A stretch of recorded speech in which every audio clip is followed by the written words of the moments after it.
राम राम राम हरे हरे, हरे कृष्ण कृष्ण कृष्ण हरे हरे। हरे राम राम राम हरे हरे, हरे कृष्ण कृष्ण कृष्ण हरे हरे। हरे राम राम राम हरे हरे, हरे कृष्ण कृष्ण कृष्ण हरे हरे। हरे राम राम राम हरे हरे, हरे कृष्ण कृष्ण कृष्ण हरे हरे। पुंडलिक वरदे हरि विठ्ठल, श्री गुरु ज्ञानदेव तुकाराम, पंढरीनाथ भगवान की जय। माऊली ज्ञानेश्वर महाराज की जय। जगद्गुरु तुकाराम महाराज की जय। ब्रह्मनिष्ठ गुरुवर्य रंगनाथ महाराज की जय। श्री विनायकं गुरुर्नौमि साखरे नाम विस्मृतम्, येषां चरण सान्निध्यात् जीवा मुक्ता भवन्ति। साखरे वंश विख्यातं ज्ञानदान परायणम्, विनायकं गुरुर्वन्दे भवबन्धविमुक्तये।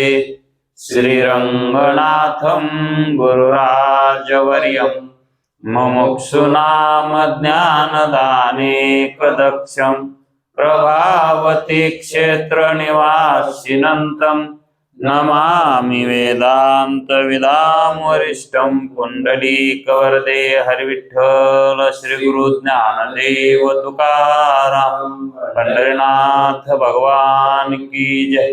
माऊली ज्ञानेश्वर महाराज की जय। जो आनंद सत्य प्रकाश, विभो आणि आधार नाम रूपास, बुद्धी न जाणे आणि जाणे हि त्यास, तो अपार शुद्ध परमात्मा मीच असे। माझे अपार स्वरूप समुद्रावरती, जणू तरंग ब्रह्मा विष्णू महेश गणपती, सूर्य चंद्र वरुण यम मिरविती, देवी कुबेर ही तैसेची। जो सर्वज्ञ आणि दयाघन, मुनी हृदयी ज्याचे करीती ध्यान, त्याचे बुद्धी उपाधी करुण, मिथ्या भान मजची माझी होतसे। ज्याच्या अज्ञाने भाषे जगत, जसा दोरीवरी सर्प दिसत, परी दोई ठाई ना सर्प जगत, ते स्वतंत्र आणि स्वयं ब्रह्म मीच असे। पुण्य पुरुषी सदैव निष्काम, बोध प्राप्ती कारणे भजावा राम, तो मीच आहे आत्माप्त काम, तरी नमन कवना करावे म्या। जयांचे केलिया स्मरण, सकळ विद्येचे होय अधिकरण, तेची वंदू श्रीचरण श्री गुरूंचे, हे नमस्कारोनी आता। चला विचार सागर तरंग चौथा, प्रमाणांचा विचार आणि त्यांचा उपयोग।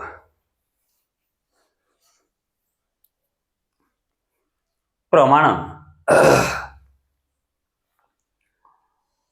म्हणजे ज्ञानाची कर्ण, ज्ञानाची कर्ण। हे साहीला साही जी प्रमाण आहेत, ह्या साही प्रमाणांचे कर्ते आहेत आणि हेच शास्त्रकार आहेत। हे सुद्धा शास्त्रकारच आहेत। आणि ही प्रमाण जरी परमात्म्याच्या प्राप्तीसाठी कारण जरी ठरत नसली तरी अद्वैत मताला सहाय्यकारी म्हणून यांचा स्वीकार केलेला आहे. सहाय्यकारी प्रमाण आहेत ही. म्हणून आपण जे पाहत आहोत ही प्रमाणे निरर्थक नसून सार्थकी आहेत. मग काही अंशी आहेत आणि काही अंशी नाही. त्यातली त्यात या 6 प्रमाणापैकी शब्द प्रमाण हे थोडंसं जवळचं आहे, वेदाच्या जवळचं आहे. म्हणून या 6 प्रमाणापैकी शब्द प्रमाण हे श्रेष्ठ मानलं गेलं आहे. शब्द बहुसार उपकाराच्या राशी म्हटले, कारण शब्द हेच प्रमाण उपकाराच्या राशी म्हटले. शब्दानंच कळत आहे. तर आपण तशी 4 प्रमाणं पाहिली. प्रत्यक्ष प्रमाण पाहिलं, अनुमानही पाहिलं, शब्द प्रमाणही पाहिलं आणि उपमान प्रमाणही पाहिलं.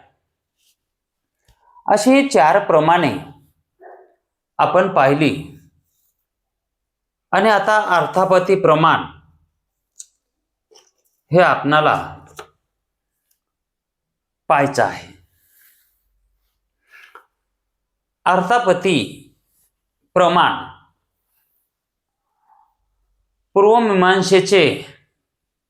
पूर्वमीमांसा एकदेशी प्रभाकर मतानुयायी 5वे अर्थापत्ती प्रमाण मानतात.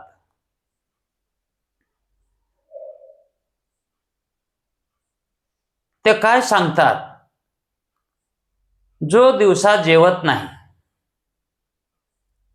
जो दिवसा जेवतच नाही पण चांगला धष्टपुष्ट आहे, अजिबात खराब नाही, चांगला बॉडी बाज आहे,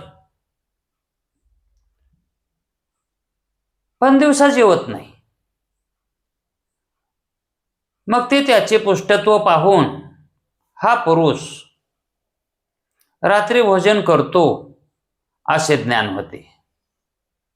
दिवसा जेवत नाही म्हणजे रात्री जेवतच असणार. आणि नाश्ताच जर जेवला रात्री तर मग तो मेला नसता का? दिवसा जेवत नाही म्हणजे हा रात्री जेवतो. म्हणूनच त्याच्या शरीरावर जे ताजे तवानापणा आहे तो जेवणाचाच असला पाहिजे. इतर दुसऱ्याचं तर काय आपोआप तर येतच नाही ना. मग दिवसा जेवत नाही याचा अर्थ काय काढायचा? हा रात्री भोजन करीत असावा. म्हणून या ठिकाणी अर्थापत्ती प्रमाण हे मानावं लागेल. अर्थापत्ती म्हणजे अर्थार्थी काहीतरी याच्यामध्ये घोळ आहे. दिवसा जेवत नाही म्हणजे जेवतच नाही असं नाही, जेवतच नाही असं नाही, तो रात्री जेवतो. कारण दिवसा भोजन करीत नाही आणि रात्री भोजन करत नसेल तर त्यास पुष्टता येईल कशी? म्हणून त्या पुरुषाची पुष्टता रात्रीच्या भोजनाची संपाद्य आहे. रात्रीच्या भोजनाची संपाद्य आहे आणि रात्रीचे भोजन संपादक आहे. जे भोजन आहे का त्या भोजनाचाच परिणाम म्हणून त्याला पुष्टता आली आहे. मग भोजन हे संपादक आहे आणि ती पुष्टता संपाद्य आहे. संपादन केली त्यानं पुष्टता. कशावर केली? जेवणावरच केली. पण कधीच्या जेवणावर केली? रात्रीच्या जेवणावर केली. मग त्याची जी संपाद्य आणि संपादक क्रिया जी व्हायली ती भोजनाशिवाय घडत नाही. म्हणून संपादक जे रात्रीचे भोजन आहे ना, त्याच्या ज्ञानाचा हेतू जे पुष्टतेचे ज्ञान, त्याच्या ज्ञानाचा पुष्टतेचे जे ज्ञान आहे ते पाचवे अर्थापती प्रमाण मानल्याशिवाय गत्यंतर नाही. कारण अर्थापती हे प्रमाण व्यवहारामध्ये आपल्याला वापरावं लागतो. अर्थार्थी जर समजा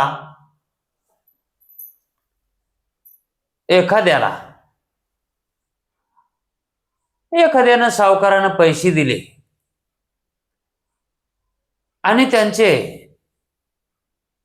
कशाहून तरी नंतर भांडण लागले तर दोघांचा विरोध झाला, दुश्मन झाले एकूण एकाचे, आणि सावकारानं तर पैसे अगोदर त्याला दिलेले होते. मग सावकारानं त्याला बोलावून धाडलं पैशासाठी. ती वेळ आल्यावर त्यावेळेस तो म्हणाला, माझ्याकडे पैसे नाहीत. माझ्याकडे आले होती. सावकार म्हणला, नाही मला आजच पाहिजे, आजच हे आहे. तो म्हणला, माझ्याकडे काही नाहीतच, मी आज तुम्हाला पैसे देऊ शकत नाही. सावकारानं त्याला काही न बोलता त्याला जाऊ दिलं. आणि नंतर सावकार मुनिमाशी विचार करू लागला की हा पैसे का नाही म्हणतो. त्यावेळेस मुनी म्हणला, अहो तुमचे आणि त्यांचे भांडण लागले होते ना, आता तो परतला असावा, त्याला पैसे द्यायची. ज्या अर्थी तो आता पैसे नाहीत म्हणतो, त्यानं माल विकलाय, त्याच्याजवळ पैसे येत, तरी पण तो नाही म्हणतो, त्या अर्थी अर्थापती त्या अर्थी तो नाही म्हणतो, त्या अर्थी त्याला द्यायचे नाही, बुडवायचेत पैसे, असा त्या ठिकाणी अर्थ काढता येतो. म्हणून अर्थापती प्रमाण सुद्धा हे प्रभाकर मतानुयायी ते म्हणतात, हेही प्रमाण तुम्हाला स्वीकारावं लागेल. आणि मग पुन्हा शेवटचं जे प्रमाण राहिलंय, अनुपलब्धी प्रमाण. अनुपलब्धी म्हणजे उपलब्धीच नाही, उत्पत्तीच नाही, याला म्हणायचं अनुपलब्धी. पण जिथं उत्पत्तीच नाही, पदार्थच नाही, नसल्याचं ज्ञान करून घ्यायचंय, त्याच्यासाठी प्रमाणाची काय आवश्यकता आहे? प्रमाणाची आवश्यकता कधी पडते? वस्तूबद्दल ज्ञान करून घेण्यासाठी, है का नाही? पण वस्तूच नाही, मग त्या नाही वस्तूचं ज्ञान कसं म्हणून घ्यावं? वस्तू नाही आणि तिचं काय म्हणले, त्याचं प्रमाण घ्या नाही म्हणून. जिथं तुम्ही वस्तू ठेवलेली आहे आणि तिथं जर वस्तू ती नसेल, तर तुम्हाला कोण्या ज्ञानानं त्या ठिकाणी नाहीच ज्ञान होतं? त्या वस्तूचा त्या ठिकाणी अभाव, अनुपलब्धी. तिथं उपलब्ध नाही ती वस्तू, मग तुम्हाला कोण्या ज्ञानानं होतं? तर अनुपलब्धी ज्ञानानंच त्या ठिकाणी वस्तूचा अभावाचं ज्ञान होतं. म्हणून अनुपलब्धी ज्ञान हे एक माना. ते कसं सांगतात पहा. पूर्वमीमांसक हे भट्ट आहेत.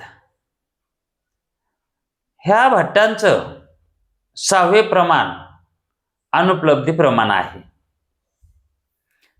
आणि त्यास कारण असे सांगतात की, ते काय कारण सांगतात?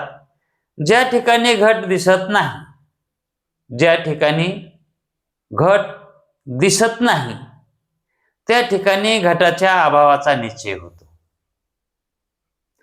आता आपल्या इथं समोर घट नाही, तर आपल्याला निश्चय काय होणार, इथं घट नाही. असा निश्चय करण्याकरता घटाचे ज्ञान होते त्या अभावाच्या ज्ञानास घटाची अनुपलब्धी म्हणजे अप्रतीती न दिसणे हे कारण आहे. जर घटाची उपलब्धी तिथं असली असती, घटाची तिथं अस्तित्व असलं असतं, तर इथं घट आहे असं ज्ञान झालं असतं. आणि जर घट तिथं नाही म्हणून घट इथं नाही याचं ज्ञान होत असतं. म्हणजे घट आहे म्हणून हे ज्ञान होतं आणि घट नाही म्हणून हे ज्ञान होतं. जर घटाची उपलब्धी म्हणजे ज्ञान प्रतीती झाली असती, तर घट अभावाचा निश्चय म्हणजे ज्ञान झाले नसते. घटाच्या अभावाचं ज्ञान झालं नसतं, तिथं घट नसला नसतं. तर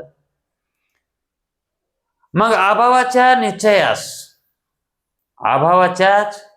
निश्चयाला अनुपलब्धी कारण आहे, म्हणून अनुपलब्धी हे 6वे प्रमाण मानावे असं या 6व्या प्रमाणाचं म्हणजे अनुपलब्धी प्रमाणाचं मत आहे. पूर्वमीमांसक भट्ट असे अनुपलब्धी प्रमाण जे मानतात का, यांचा हे वेदांतीच आहेत. हे कसे आहेत, वेदांतीच आहेत. आणि वेदाचं मत ही त्यांना मान्य आहे, पण वेगळ्या रीतीनं ते त्यांचं मत मांडतात. जसं वेदांती मत सांगतात तसं त्यांचं मत वेगळ्या पद्धतीने मांडतात, पण वेदांतातूनच मांडतात. असे सर्वच आहेत, पण ही प्रमाणं घेऊन त्यांनी मत मांडलेली आहेत.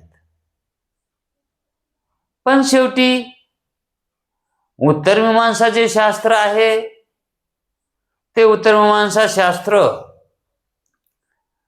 वेदव्यासांच्या म्हणजे वेदांत मतात 6ही प्रमाणांचा स्वीकार आहे. जे काय भगवान व्यासांनी आद्य शंकराचार्यांनी जे काही निरूपण केलेले आहे, वेदांताचं मत त्यांनी मांडलेलं आहे, तर यांनी 6ही प्रमाणाचा स्वीकार केलेला आहे. नाही असं नाही.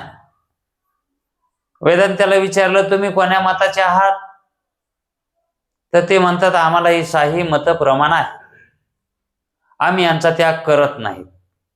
यांचा त्याग करावा तर उद्याच आम्हाला व्यवहारामध्ये अडचण येईल, म्हणून यांचा स्वीकार केलाच पाहिजे. वेदांत मतात 6ही प्रमाणाचा स्वीकार आहे. या प्रमाणांच्या लक्षणामध्ये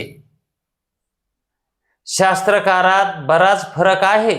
त्यांच्या प्रमाणामध्ये मतामध्ये फरक आहे. त्याचा फार विस्तार होईल.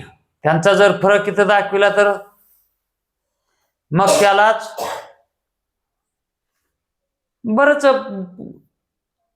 सांगावं लागेल. प्रत्येकाचे मत आणि पुन्हा त्यांचं खंडन.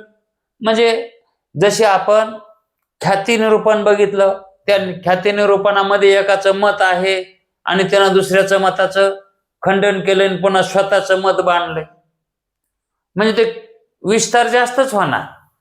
पण विचारसागरामध्ये एवढा विस्तार सांगायचा नाही असं निश्चलदाजींनी का ठरवलं असावं? कारण पुढे वृत्ती प्रभाकर ग्रंथ त्यांचा आहे आणि त्या ग्रंथामध्ये प्रमाणाविषयी विचार सांगितलेला आहे.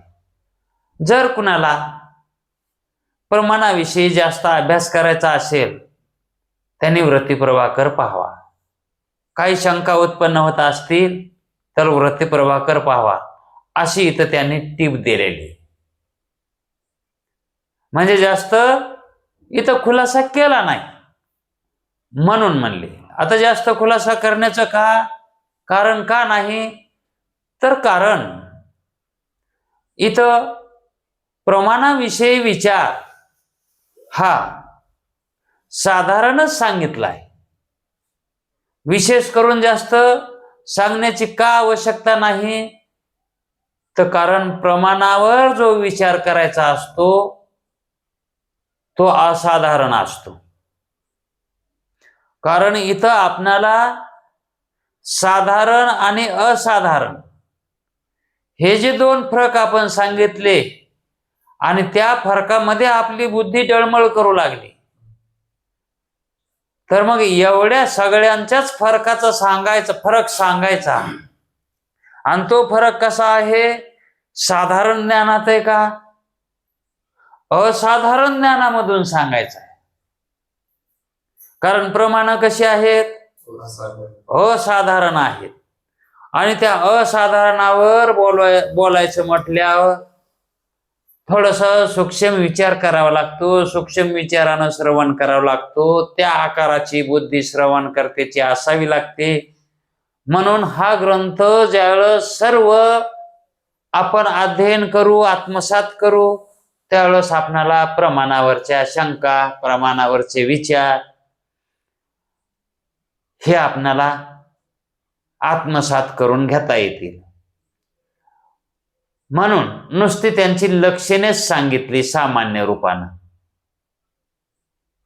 प्रमाणांची नुसती लक्षणेच सांगितली. आणि शिष्याची शंका सुद्धा तशीच घेतलेली की मला यांचे लक्षण सांगा, म्हणून लक्षणच सांगितली. तेही त्यांच्यात चुका होऊ देत नाहीत. कारण शिष्याची शंका कशी, मला या प्रमाणांची लक्षणे सांगा, म्हणजे काय आहेत ते कळतील. मग कळण्यापुरतं ते सांगितलंय सामान्य रूपानं कळाले प्रमाण. मग सामान्य विचार करणाऱ्या लोकांना असे वाटते की, काय वाटते, प्रत्यक्ष व अनुमान, प्रत्यक्ष प्रमाण आणि अनुमान ही दोनच प्रमाणे मानणे योग्य आहे. बाकीचे प्रमाण मानण्याची काही आवश्यकता नाही. आता प्रत्यक्ष आणि अनुमानच का मानायचं, कारण इतक्यावर धकत आहे असं आपल्या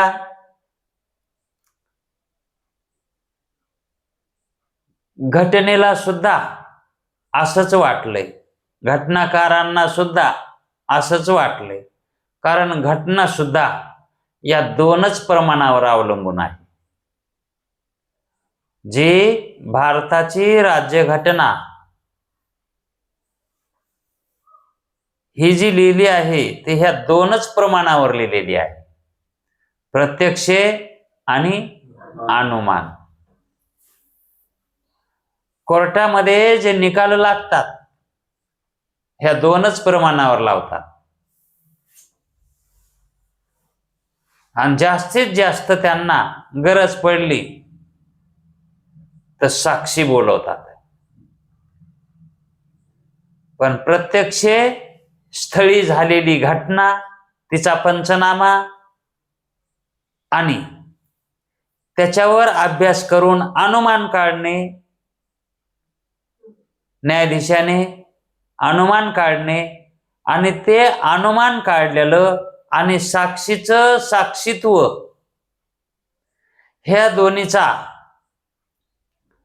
एक भाव येतो का, एक विचार येतो का, त्याच्यावरून निकाल दिला जातो. मग इतर प्रमाणाची त्यांना गरज पडली नाही का, पडली, पण त्यांनी त्याची आवश्यकता मानली नाही. कारण जो व्यवहार चालतो संसाराचा, त्या सांसारिक व्यवहाराला मुळातच सत्यत्व नाही.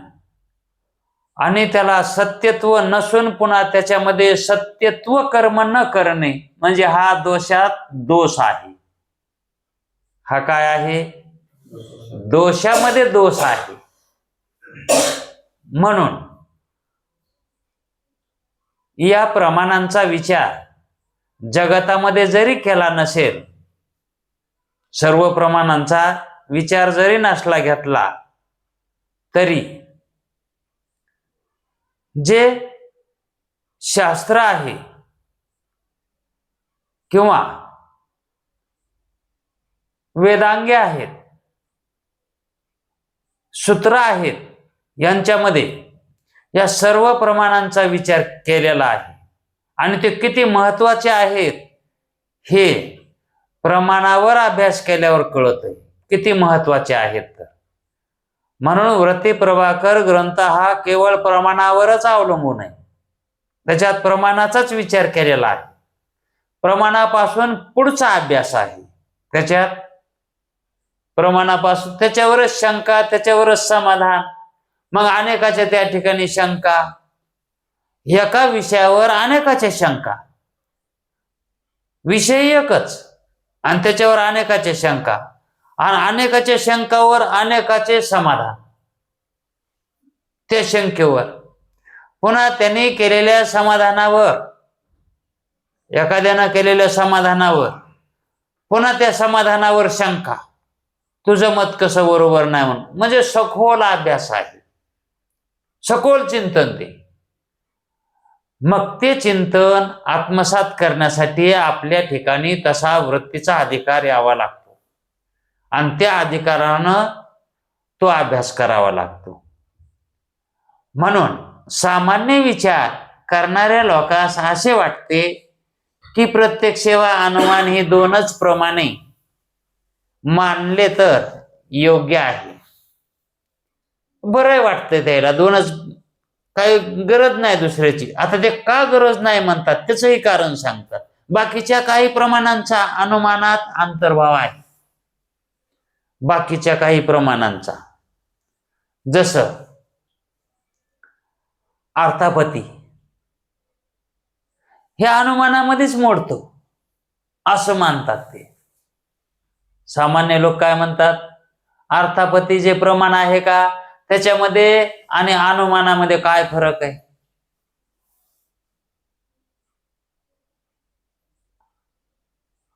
आणि मग ही साही प्रमाण मानणे कसे आवश्यक आहेत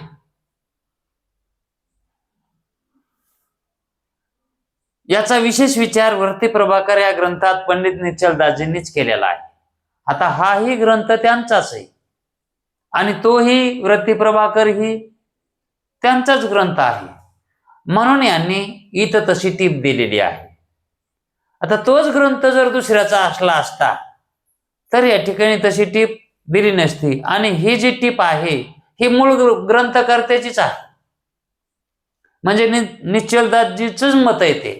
कारण जे काय भाषांतर करते नंतर झालेत हे त्यांचं म्हणणं नाही, ते त्यांचंच मत आहे. तो ग्रंथ पाहिला असता, म्हणजे वृत्ती प्रभाकर हा ग्रंथ पाहिला असता वरील शंका निवृत्त होईल. लौकिक व्यवहारात जसा साही प्रमाणाचा उपयोग आहे, पण उपयोग तर साही प्रमाणाचा लौकिकामध्ये आहे, आपण बघितलं ना. उपयोग लागतो त्यांचा व्यवहारामध्येही. त्याचप्रमाणे जीव ब्रह्म ऐक्य ज्ञानास सुद्धा त्यांचा उपयोग होतो. ते निरुपयोगीत असे प्रमाण मानता येत नाहीत, उपयोगातच आहेत. जीव ब्रह्मैक्य ज्ञान उत्पन्न होण्यास जरी केवळ शब्द प्रमाण कारण आहे, शब्द प्रमाण तर कारण आहेच, हे तर उघडच आहे, तरी बाकीच्या प्रमाणांचा, बाकीचे राहिलेले 5 या ज्ञानाची दृढता करण्यात उपयोग आहे. कोणत्या ज्ञानाच्या? प्रमाज्ञानाला, जीव ब्रह्मैक्य ज्ञानाला दृढता करण्यासाठी, पक्क करण्यासाठी हे कसे आहेत? उपयोगी. इथं निरुपयोगी आहेत असं नाही. जसं अनिर्वचनीय ख्याती, अनिर्वचनीय ख्याती ही सिद्ध करण्यासाठी इतर ख्यात्याची काय घ्यावी लागली? साथ घ्यावीच लागली ना. आणि इतर ख्यात्या नसल्याच नसत्या तर अनिर्वचनीय ख्यातीला त्यांचं मत बरोबर नाही कसं सांगता आलं असतं? म्हणजे अनिर्वचनीय ख्याती ही जी दृढ झाली आपणाला,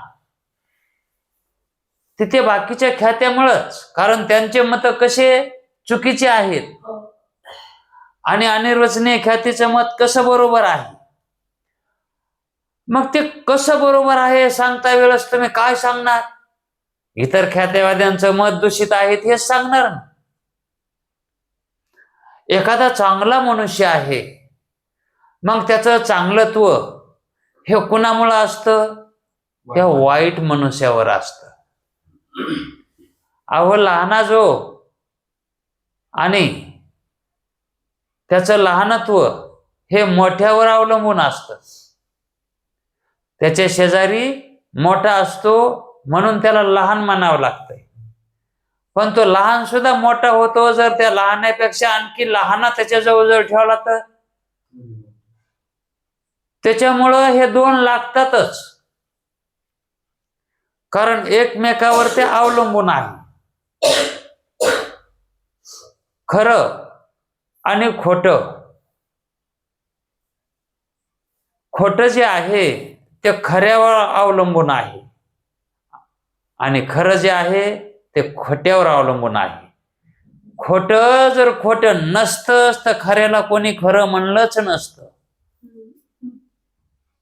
खऱ्याला खरं कोणी म्हणलंच नसतं. का म्हणून? कारण दुसरं त्याला प्रतियोगिता, विरोधक कोणी नाहीच, हे की नाही. जर समजा एखाद्या गावातून बिनविरोध निवड झाली तर मग कोणाला पाळलो म्हणून हा निवडून आला? कोणी नाही ना, विरोधक कोणीच नाही. मग हा कोणाला पाडवून निवडून आला हे जसं सांगता येत नाही. आता तो बिनविरोध कारभार झाला, हा अपवाद आहे. हा काय आहे? सहसा असं होतंय का? पण जिथं विरोधामध्ये फॉर्म होते आणि निवडून आला तर मग त्या ठिकाणी पटकन म्हणावं लागतंय याला हरवून तो जिंकला, है का नाही. तो जिंकला म्हणून हा हारला. तसं ही जी प्रमाणं आहेत ही प्रमाणं कुठपर्यंत कार्य करणारी आहेत आणि ही जरी हरली तरी त्यांचं हारणं हे जिंकणं कसं होतं, ही प्रमाणं व्यवहारामध्येच अलीकडेच परमात्मा वस्तूचं ज्ञान करून देत नाहीत. ही प्रमाणं परमात्मा वस्तूचं म्हणजे ब्रह्माचं ज्ञान करून देण्यासाठी त्यांच्या ठिकाणी तेवढी हिंमतच नाही, तेवढा त्यांच्या ठिकाणी प्रकाश नाही.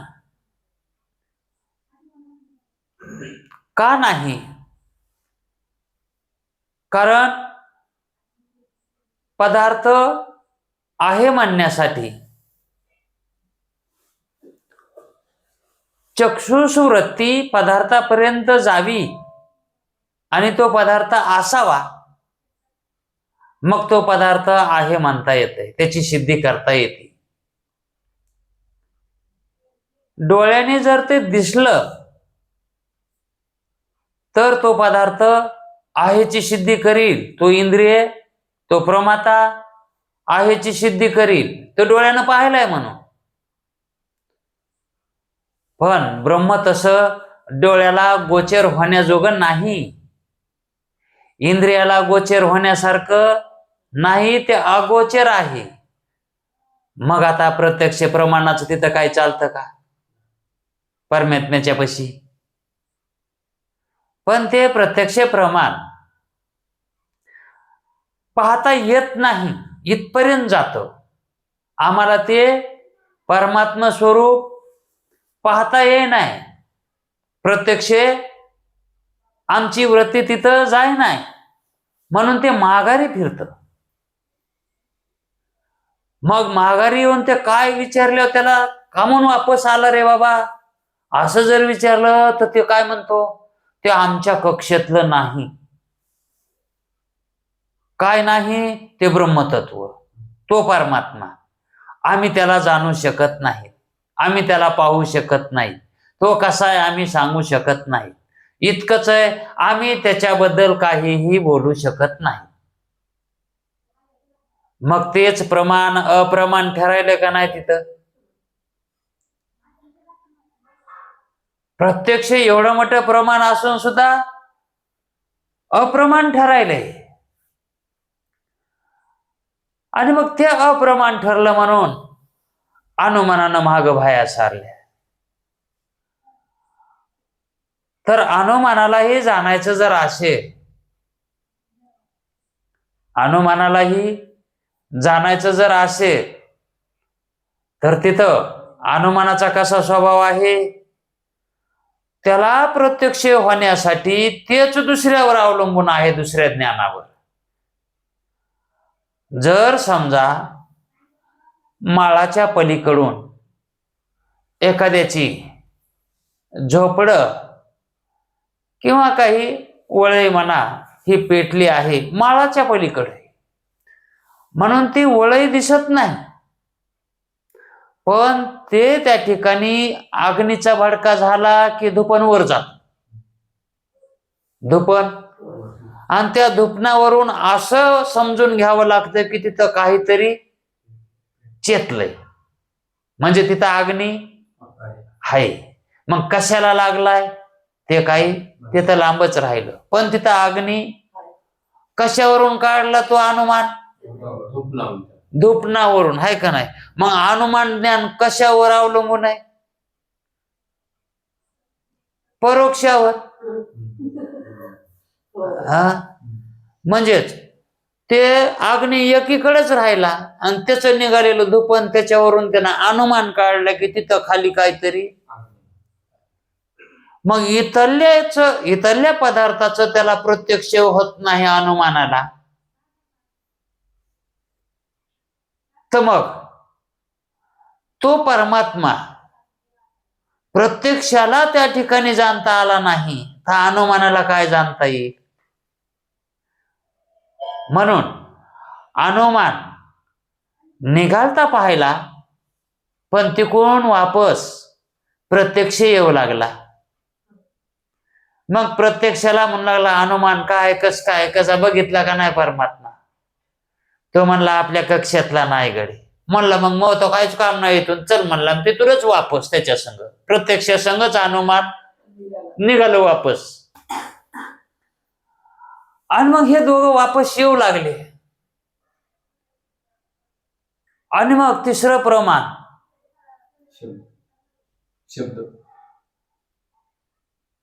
शब्द प्रमाण झाली त्याची बडबड चालू.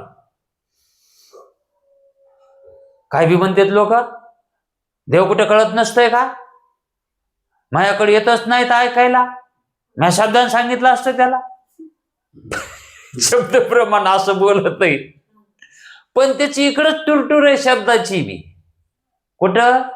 जोपर्यंत अंतःकरण आहे तिथवरच. आणि मग ते म्हणला कसं कळत नाही, मी पाहून येतो आणि सगळ्या जगाला सांगतो असं आहे म्हणून. पण हा शब्दाला काय विषय लागत आहे? विषय जर पुढे नसेल तर शब्द काय बोलेल? आणि मग परमात्म्याजवळ जाऊन तो विषय होतो का शब्दाला? आणि जर शब्दाला तो विषय झाला असता तर त्याच्या ठिकाणी विषयी भाव नसता का आला परमात्म्याच्या ठिकाणी? पण परमात्मा हा कुणाला विषय होत नाही, आणि तोही कुणाला विषय करत नाही, असं ते त्याचं निर्गुण निराकार असणार स्वरूप आहे. म्हणून ते प्रमाणाच्या हाताला लागत नाही. मग या प्रमाणाने काय केलंय? फक्त तिथपर्यंत त्याने कंबर कसली जाण्याची, म्हणजे प्रयत्न केलेत त्याने, ते काय फुकट म्हणेनात. त्यांनी काय केलंय? प्रयत्न केले. आता यश येणं न येणं हे कसं आहे? नंतर त्याच्या आदृष्टावर अवलंबून आहे. तसं प्रमाणाचं काय आहे? आदृष्टच आहे की तो परमात्म्याला आपण जाणू शकत नाहीत, हे त्याचं काय म्हणावं मग दुसरं. मग पुन्हा चौथं प्रमाण अनुपलब्धी नाही, उपमान. उपमान. आता उपमान प्रमाणाला उपमा देण्यासाठी दुसरा पदार्थ लागतो, लागतो का नाही? मग आता परमात्म्यासारखं दुसरं कोण आहे की त्याच्यासारखं सांगायला? पर्याय नाही ना दुसरा. कारण एकच परमात्मा आहे सगळीकडे, आणि दुसरा देव आहे का? आणि मग येणं तिथं जाऊन काय करावं? अहो हे आहे तो एकच, त्याला विषय होत नाही तर त्याला दुसरा विषय करून तो तसा आहे सांगायला? बरं, जरी बघून आला ते तर इथं येऊन सांगायला हो असा आहे म्हणून. जशी त्या गायीचं ज्ञान सांगितल्यामुळं तिथलच्या गायीचं ज्ञान झालं होतं, वनातल्या गायीचं. कारण ती तशी गाय होती, गावातल्या गायीसारखी ती रानातली गाय होती तशी, म्हणून त्याचं ज्ञान झालंय. पण तसं परमात्म्यासारखं दुसरं कोणता परमात्मा आहे? मग त्या ठिकाणी उपपत्ती कशी सांगावी? हा, तुम्हाला इकडे उपपत्ती सांगता येईल. एखादं कोणीही गेलं सोयरीकीला आणि नवरी बघून आलं, आणि मग घरी येणारे विचारतात की कशी सांगा ना, कशी सांगा ना. पहिले फोटो फिटो काही नव्हती.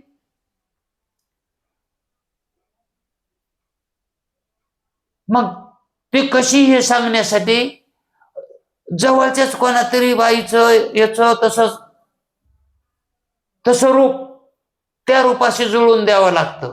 तिच्यासारखी आहे, हिच्यासारखी आहे, तशी असली तर सांगा येत आहे. पण आता तसा परमात्मा दुसरा त्याच्या रूपासारखा आहे का? की नाही याच्यासारखा आहे म्हणायला? तर कोणी कोणी म्हणतं मग आकाश का नाही का? आकाश त्याच्यासारखं नाही, कारण तो कसा आहे? निर्गुण आहे. परमात्मा कसा आहे? आणि आकाश कसं आहे? सगुण आहे. पुन्हा ते त्याला गुण लागलेला आहे, शब्द हा त्याचा गुण आहे का नाही? आणि त्या आकाशामध्ये हे 4 पंचमहाभूत आहेत पुन्हा आकाशात. आणि मग परमात्मा असा आकाशासारखं कसं मानावं? म्हणून त्या उपपत्तीलाही, उपमान प्रमाणाला सुद्धा तिथं जाऊन वापसच यावं लागतं. कारण त्याला ते ज्ञानच होत नाही त्या परमात्म्याचं. यायला शब्दाला झालं नाही, प्रत्यक्षाला झालं नाही, तर उपमानाला होतं का? म्हणून तोही वापस येतो. आणि मग अर्थापत्ती आहे का? अर्थापत्ती. आता अर्थापत्तीचं काय म्हणणं आलं आताच? तो अर्थापत्तीवाला काय म्हणतो की भोजन, पहिल्या भोजनाचं दुसरं भोजनाला काय होतं करण्यासाठी? ज्ञान होतं, है का नाही? किंवा त्याची जी पुष्टता आहे, जेवल्यानंतर जी पुष्टता येते ती केव्हा तरी जेवतो, जेवतच नाही असं नाही. तो दिवसा जेवत नाही म्हणायला ना, मग रात्री जेवल्याशिवाय त्याला गत्यंतर नाही. त्यानं किती नाही म्हणू द्या, मी जेवत नाही, मी जेवत नाही. आज जेवत नाही का दिवसा जेवत नाही? दिवसा जेवत नसची, पण संध्याकाळी तर मरुस तर खात असशील की. त्याच्यानंतर तू बमची बम दिसतोस ना, नाही तर तुझी हाड झाली असते. म्हणजेच त्याच्या पुष्टतेला जे कारण आहे ते रात्रीचं भोजन आहे. तसं त्याची पुष्टता करण्यासाठी, म्हणजे तो आहे, तो आहे, असा आहे म्हणून सांगायला, परमात्मा अमुक असा आहे हे सांगायला त्याची पुष्टता दिसावी ना. कारण तिथे संपाद्य आणि संपादक भाव नाही, घेणारा आणि देणारा, कारण तिथं द्वैत नाही, अद्वैतच आहे. मग तिथं भोजन भोजन करता कशाचा आला? अद्वैत स्वरूपामध्ये असा कार्यकारण भाव लागत नाही. त्याच्या पुष्टतेला कारण काहीतरी मानावंच लागतंय. पुष्टतेला काहीतरी कारण मानावंच लागतंय. कोणतं कारण? सेवनाचं, भोजनाचं, हेच कारण मानावं लागतंय. तिथं काही योगिक चमत्कार थोडाच होतो.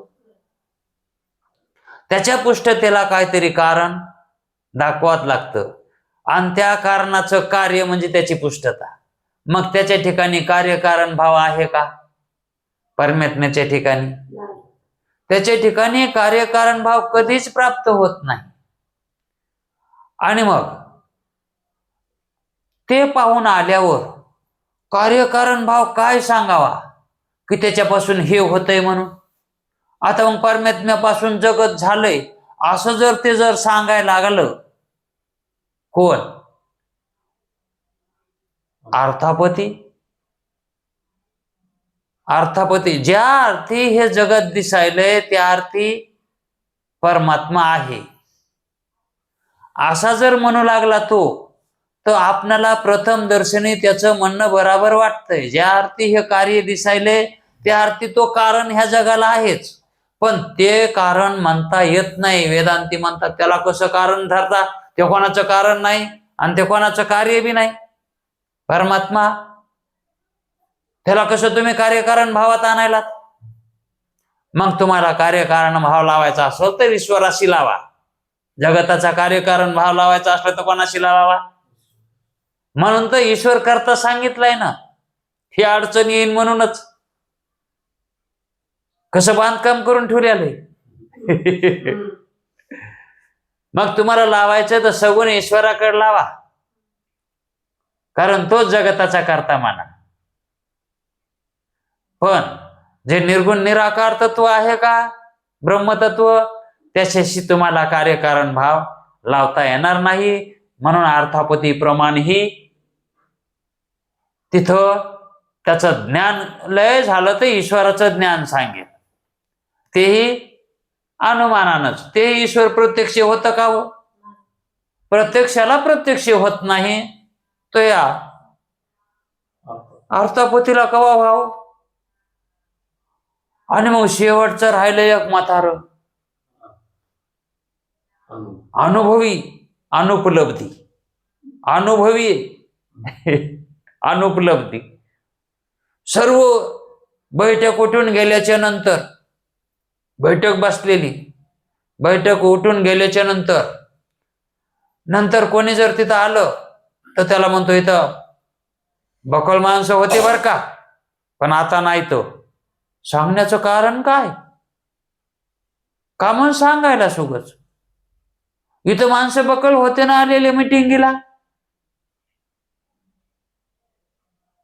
आणि मग आता नाही. तो नाही तर म्हणून काय सांगायचं? आलते होते हे सांग ना, आता नाही तर हे का म्हणजे काय उपयोग आहे का ते सांगण्याचा?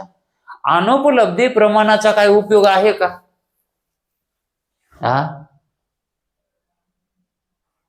आता उगच एखाद्याचं लग्नच झालं नाही आणि जे भेटन त्याला, मला बायको नाही बर का मामा, मला बायको नाही बर का. मग ते मामा विपरीत अर्थ काढतो, अरे मला कुठे पोरगी तुला द्यायला. मामा म्हणते, तो म्हणतो मी त्याच्यामुळे म्हणे ना हो, मला नाही म्हणून तो मला म्हणायलो. ते म्हणतो अरे मला नाही म्हणूनच मी तुला सांगायलो, मला पोरगी नाही, नाही तर तुला दिली असती.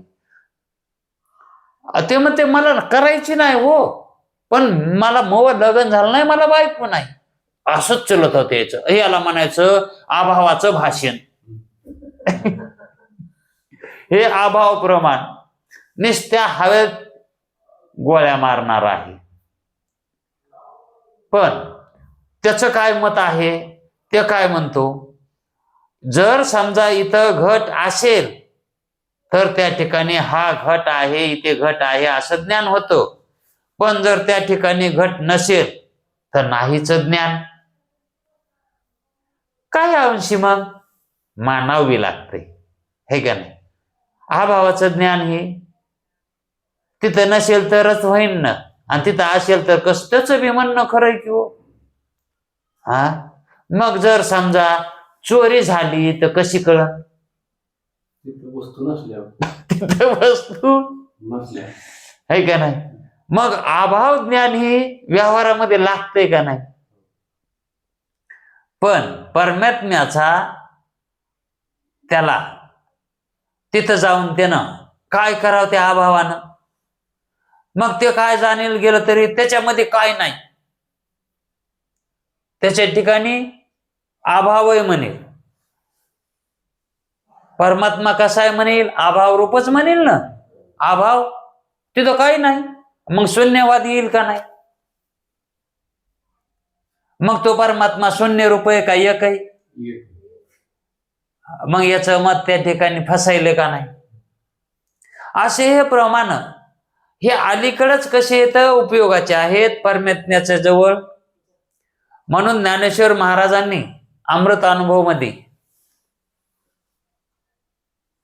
प्रमाणाचं खंडन करता वेळेस असं म्हटलेत, एवम प्रमाणे अप्रमाण.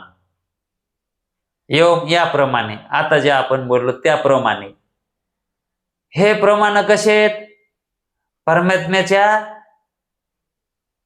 प्रतीतीसाठी ज्ञानासाठी अप्रमाण ठरलेत,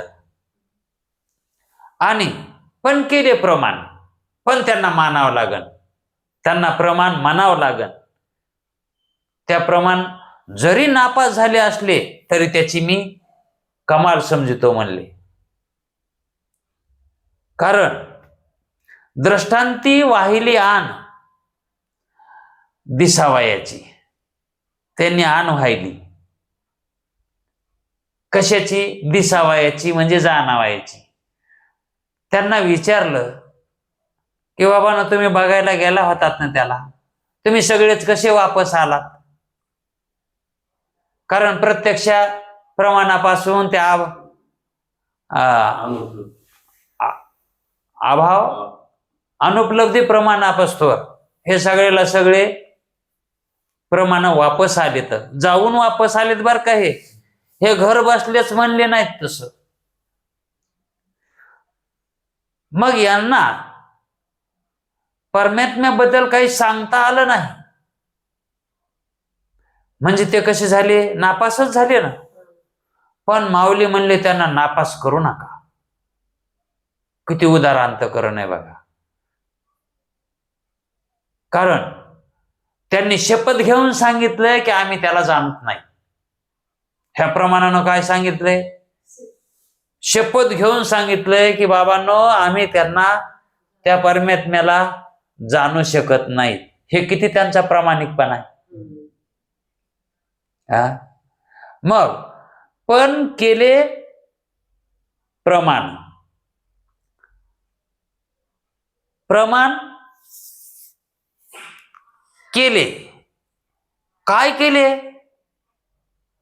ते अप्रमाण आहेत पण त्यांनी प्रमाण केलंय. काय प्रमाण केलंय, तो कशानेही जाणल्या जात नाही, हे त्यांचं प्रमाण व्हायले. म्हणजेच हे अप्रमाण झालेत मात्र नापास झाले नाहीत.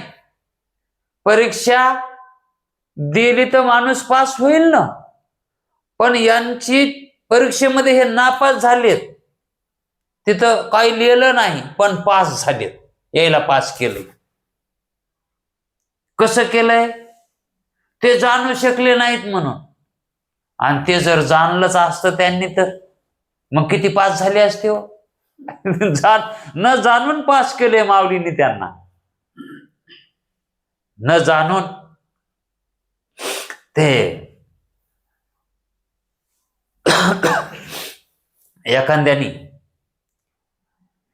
एखाद्या भिंतीच्या कडीला बॅग घेऊन उभा आहे आणि त्या बॅग मध्ये पैसे असावे.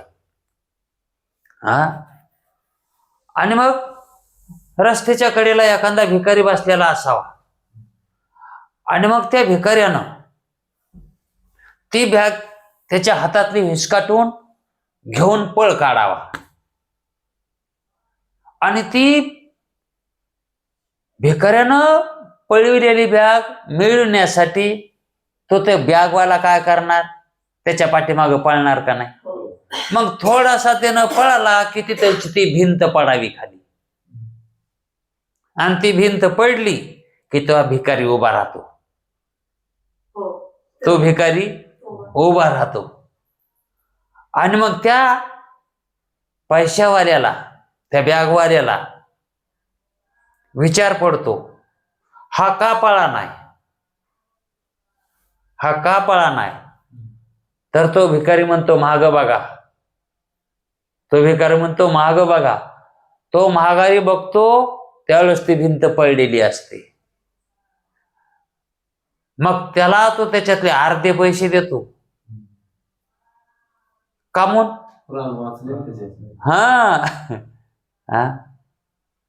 म्हणजे तो चोरी करून पळू लागला का नाही? तो भिकारी हा दोषी ठरला का नाही भिकारी? पण तो भिकारी इमानदार आहे का नाही? पुढे जाऊन थांबला का नाही? तशी हे प्रमाण आहेत. हे पाहायला गेले, माऊली म्हणतात हे पाहायला गेले पण इमानदार आहेत. त्यांनी आपली शपथ घेतली की आम्ही त्याला पाहू शकत नाहीत. म्हणजे तो न दिसणार आहे हे त्यांनी सांगितलंय. ते का गपचीप आहेत का? त्यांच्या माघारी फिरण्यामध्ये काय अर्थ काढायचा?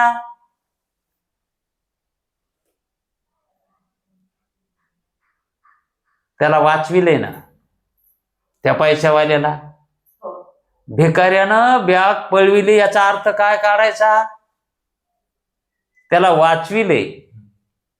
त्या पैशावाल्याला, त्या धनकोला वाचविले. त्यानं वाचविण्यासाठी ते तसं करू लागला. ते का चोरी करू लागला का? मग तो त्याच्यामध्ये, त्या चोरीमध्ये पास झाला का नापास झाला? पास झाला म्हणा. तो चोरी साधायला पाहिजे होती ती. नापास म्हणावं तर नापास बी म्हणता येत नाही त्याला, पास बी म्हणता येत नाही. अशी ही प्रमाण कशी आहेत? परमात्म्या जवळ नेऊन घालणारी आहेत. म्हणून त्यांना नापास ठरवू नका असं माऊलीचं म्हणणं आहे. एवं प्रमाणे अप्रमाण, एवं याप्रमाणे प्रमाणे अप्रमाण. जर आपण साधारण विचार केला तर ते अप्रमाणच आहेत. ते परमात्म्याला जाणतच नाहीत. हे खरं आहे, त्रिवार सत्य. पण केले प्रमाण, पण ते प्रमाण ठरतात. का म्हणून? दृष्टांती वाहिल्या. त्यांनी पाहण्याची वाहिल्यान काय दिसावयाची. आम्ही त्याला पाहू शकत नाहीत अशी त्यांनी आण घेतली. म्हणजे किती इमानदार आहेत. आणि त्याची त्यानं तशी आण घेतली. याच्यावरूनच असा अर्थ काढायचा की हे प्रमाण इमानदार आहेत. आणि ते माघारी फिरले त्या अर्थी आपण त्यांच्या ठिकाणी महागारी फिरण्यातलंच ज्ञान घ्यायचं. ही जी महागारी फिरले त्या ती तो कसा आहे,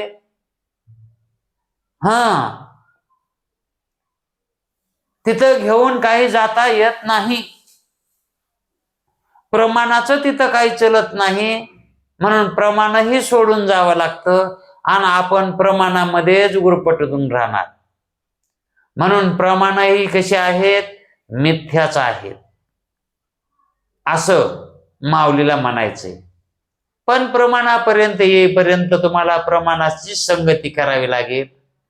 मग वेद सुद्धा त्याच्यामध्ये प्रमाण आहे, गुरुही प्रमाण आहे, संतही प्रमाण आहेतच की, शास्त्र प्रमाण आहेत. ही प्रमाण त्याच्यात घेऊन जाता येत नाहीत. ही प्रमाण, कारण हे शब्द प्रमाण आहेत.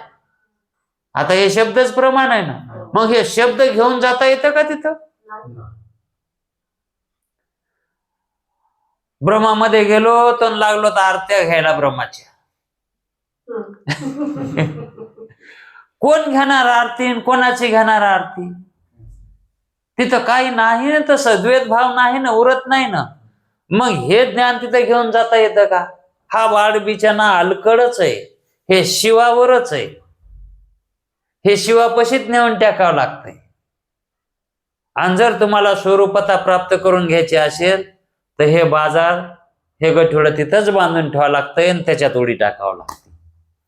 असं हे प्रमाणाचं एक हे आपल्या पद्धतीनं हे पुढचं वर्णन केलं आहे.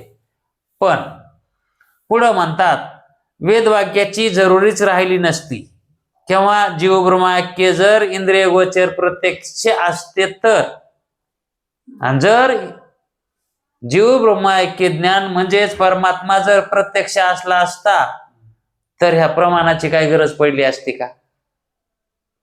काहीच गरज पडली नसती. तर वेदवाक्यांची जरुरीच राहिली नसती. परंतु जीव ब्रह्माक्य प्रत्यक्ष ज्ञानास इंद्रिय संबंध किंवा अनुमान ही निरुपयोगी आहेत. ही त्याला जाणण्यासाठी निरुपयोगी आहेत. म्हणून अपरोशीय शब्दराशी जो वेद हा सर्व प्रमाणात श्रेष्ठ प्रमाण आहे असं ते शेवटी म्हणाले. शेवटी काय सांगितलंय की वेद प्रमाण हे सगळ्या प्रमाणामध्ये श्रेष्ठ आहे. म्हणून वेदांती हे वेदाच्याच मतावर चालणारे आहेत हे त्यांना सांगायचे शेवटी. की आता आपण प्रमेयचे लक्षण आणि त्याची सिद्धी ही पाहू असं ते त्यांना सांगायचंय. म्हणून इथपर्यंत ते थांबलेत. आता मग आपण उद्या प्रमेयची लक्षण आणि त्या सिद्धी हे आपण उद्याच्या वेळामध्ये पाहू. प्रमेयचे लक्षण म्हणजे जे प्रमाज्ञान सांगितलं ना त्या प्रमेयचे लक्षण. आता आपण प्रमाणाचं लक्षण बघितले. आता काय बघितले? काल आज प्रमाणाचे लक्षण बघितलेत. प्रमेयचे लक्षण बघितलेत का? नाही. म्हणून त्या प्रमेयचे लक्षण आता सांगणार आहे. ते लक्षण ऐकल्याच्या नंतर आणखी प्रमाणाबद्दल ज्ञान विशेष होतंय. ते आपण उद्या घेऊ. पुंडलिक वरदे हरी विठ्ठल.